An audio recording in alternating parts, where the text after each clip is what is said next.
Good evening. The new Greek government's not even a week old, but today the first major standoff. The country's finance minister said he'll no longer cooperate with the Troika, the European Commission, the Central Bank and the IMF, but only with individual governments as he seeks a way to write down more than half the Greek debt.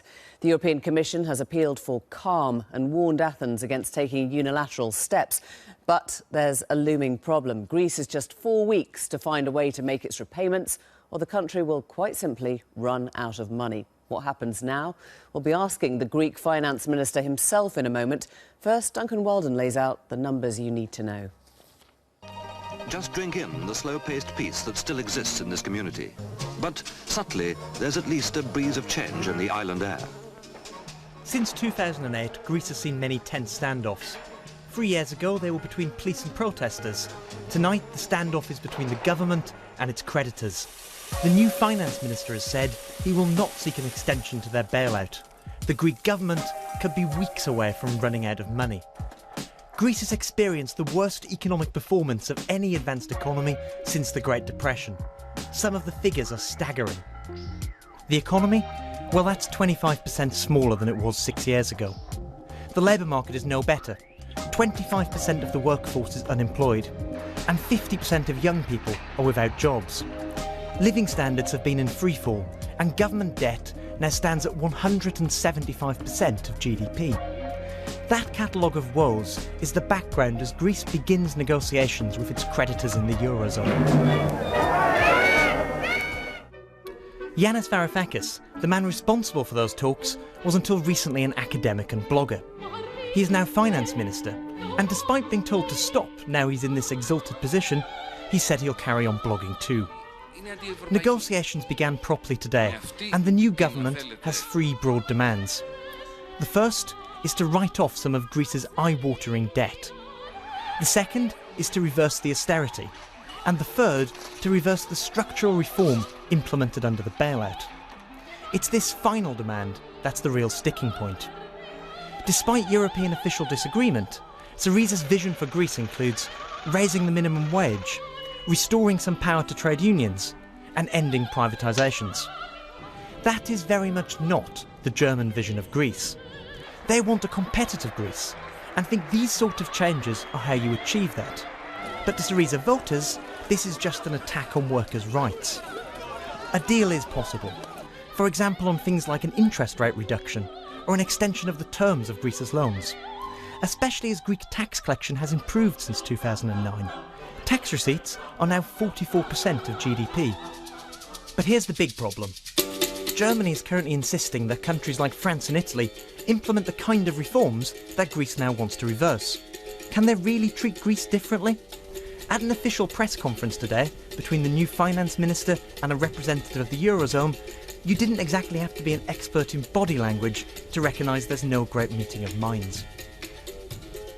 That was Duncan Walden. We're joined from Athens now by the Greek finance minister himself, Yanis Varoufakis. Minister, thank you very much for your time this evening. Just to clarify, you don't want to accept further bailout money, is that right?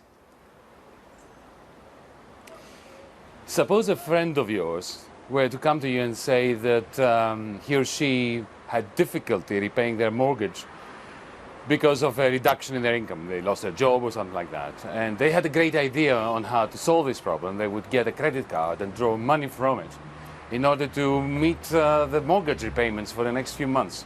Would you advise them that they should continue to take these tranches of loans from the credit card in order to deal with what is essentially an insolvency problem? This is a trouble now over the last 5 years with Greece, where our European partners and the previous Greek governments have been extending and pretending. So a very simple answer to that this then. is not something that we should continue. Right, it's a no then. You won't accept further bailout money? No, let us... No, I understand that journalists love the language of confrontation. I don't. Not confrontation, just a very simple understanding. Well, allow me to answer your question. This is not a question of take it or leave it, of ultimata. It is not a question of who is going to blink first. What we have in the Eurozone over the last 5 years is a crisis which is unfolding with detrimental effects for the integrity of Europe And the result of that is that the only people who have really been benefiting are the anti-Europeans, the misanthropes, the racists, the fascists here in Greece, the ultra-nationalists everywhere else. And we just want to put an end to that and Okay. have a rational discussion with our partners. So- just to deliberate with our partners. So are you prepared for a credit line to dry up now, or are you absolutely saber-rattling? This is a blink-first situation, isn't it? No, it's not. What we are saying to our partners is something really simple that I believe a British audience can really understand deeply in their bones. We are a government that has just won a mandate from the Greek people. What we're asking our partners for is a few short weeks during which we can put together very sensible, rational proposals that aim at one target. And the target is to minimize the cost of this crisis for the average European citizen, Okay. taxpayer, not just for the Greeks. Sure. You're talking about a few short weeks, and yet in the last month, we have seen 7% of Greek bank deposits withdrawn. We've seen Greek bank shares down 30% since you came to power. Is that a problem? Of course it is a problem, but I wouldn't consider this to be the problem. This is just a symptom. It is a symptom of a disease that has been going on for 5 years. But people are I gave you the taking their example money of your out of their friends. bank accounts. They're actually withdrawing money from Well- their accounts. But allow me to say that you are confusing the symptom for the problem. The symptom can always be very painful, as in medicine, but it's not the cause of the, of the disease. The disease that we're facing in Greece at the moment is that the problem of insolvency for 5 years has been dealt with as a problem of illiquidity. And any bankruptcy lawyer in Wall Street or the City of London will tell you that this is not a safe way of dealing with the difficulties that we're facing. And yet you have said that you won't deal with the Troika. Is that right? You will not deal with the No, it is institutions not. that are your creditors. By the way, let me say something. I was listening in, so to the extent that I could, on this windswept balcony on which I find myself. I was listening to your, and with an earpiece that is coming out constantly, I was listening to your report, and I have to tell you, I'm a great BBC fan. I've never listened to such an inaccurate report. I've never said that we're not interested in discussing with our creditors. I've indeed, exactly the opposite. I said that we are very keen to enter into fruitful negotiations and discussions and deliberations with the European Central Bank, the IMF, the European Commission, every single member state of the Eurozone in which we belong and rightfully find ourselves in. What we are not prepared to do is we're not prepared to carry on pretending and extending, trying to enforce an unenforceable program, Okay. which for 5 years now has steadfastly refusing to produce any tangible benefits. So explain to us then what that actually means, because you have called the whole construction rotten. So will you deal with them as a body, because it's only as a body that they can help solve the debt, or will you not? Of course we will. And it was, today I had a very fruitful meeting with Mr. Dijsselbloem, the head of the Eurogroup. And unfortunately, perhaps maybe I should have made my remarks in English so that you wouldn't be lost in translation. My point was that we are very eager to hold discussions and to find a commonly agreed solution to this problem, a new program, a new agreement, a new deal for Greece with our creditors. What we refuse to do, you see, the Troika that you mentioned has two different levels. One is the Troika of institutions, which of course we're very keen to discuss with. But then, of course, there are representatives here in Greece whose purpose is, they are very good people, but their purpose is to enforce and to oversee the implementation of a program which, in our view, has completely and utterly failed. Okay, so It's let's not deal just with that our then. view. Let's deal Even with the that then. European, yes.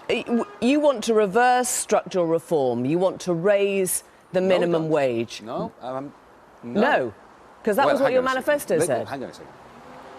No, just a second. Let's take it one thing at a time. Not only do we not want to reverse structural reforms, we want to deepen them, make them more extensive. We've had enough as Greeks of being in a country which needs so desperately reforms and is not getting them. Greece has not been reforming over the last 5 years. It's been Right. deforming as a result of sort of an implementation of a program that is not dealing with all the malignancies of the Greek economy. What about the privatisation of the ports? Are you going to go ahead with that, or are you going to reverse that? Well, allow me to say one thing. Firstly, I'm personally, and as a finance minister, I can assure you that the particular investment in the port of Piraeus, which has been unfolding over the last few years, has my full support. And I would like to be part of an attempt to attract to this country foreign direct investment that has a similar effect on raising productivity and competitiveness. But the privatizations that have been mostly being pursued over the last few years have been a kind of fire sale in the middle of a deflationary process where essentially assets that are potentially very valuable to this nation are being sold off during the deflationary crisis for peanuts, and even those peanuts are being thrown into a black hole of unsustainable debt. Forgive me, Minister, but there seems to be a lot of ambiguity in what you're saying, because you present one there's face... a lot of ambiguity in your reports. Well, there's... Excuse me. Sure, there's one face, Emily, though, isn't there? Just for 1 second. There is no ambiguity in our reports. You're cutting me down and cutting me off. If you allowed me, I know that there is shortage of time on a program like yours, but if we ever were to sit down and you allowed me to outline our program, you would see that the ambiguity is precisely that which doesn't characterize it. Perhaps your reporter's report on what he thinks or she thinks we said is ambiguous. Okay, so let's just get a couple of things straight, because it's all about values and about understanding who is at the heart of this new government now. Do you trust Germany? Do you want to work with Germany? Do you trust the country? Let me tell you something that I think answers your question. Super simple. Do you trust Germany? Very simple. Yes, I do. And if you had allowed me, instead of cutting me off quite rudely, I might say, I would have told you that I published an article, I think it was in Handelsblatt, a very important German newspaper, with the title, "Europe needs a hegemonic Germany." Right. I believe that the powertrain of the European economy, which is Germany, has to play a very significant role in lifting all the boats that have sat on the seabed after a vicious tide has retreated, following debt deflationary policies that have not been good for Europe, not good for Greece, and indeed not good for Germany either. Right. Do you trust the people that you are in government with now? Do you align yourselves with, for example, your coalition partner, who claimed last month that Greek Jews paid fewer taxes than other citizens and were given preferential treatment? Are you happy working alongside him? The wild beauty of democracy is that we have to respect the fact that the people of Greece have not given us an absolute majority in Parliament. As a responsible party, we had to make a very quick decision as to whether we want to drag out an electoral process, perhaps with the dissolution of this government, of this Parliament, and a fresh election at a time when the time limitations are so severe. We formed the government very quickly, and I believe that our partners throughout Europe were relieved that this country has a functional government. Our partners, the minority in our coalition, have given us carte blanche regarding economic policy. So you're not actually endorsing his comments, finding then? common ground. You're saying this is a strange bedfellow made of necessity, or you're saying it's fine? Well, does Mr. Cameron endorse everything that Mr. Clegg say? This is how coalitions work. This is the beauty of democracy. We have to accept the mandate that has been given to us and work in the best possible way, optimally, for the interest of this country and for the interest of the average European. The crisis over the last 5 years has been detrimental to the whole of this continent. And we want to put an end to this. We want a glimmer of hope to start shining by simply reversing what is a rather deconstructive process. Okay. Yanis Varoufakis, thank you for bearing with us. Thank you.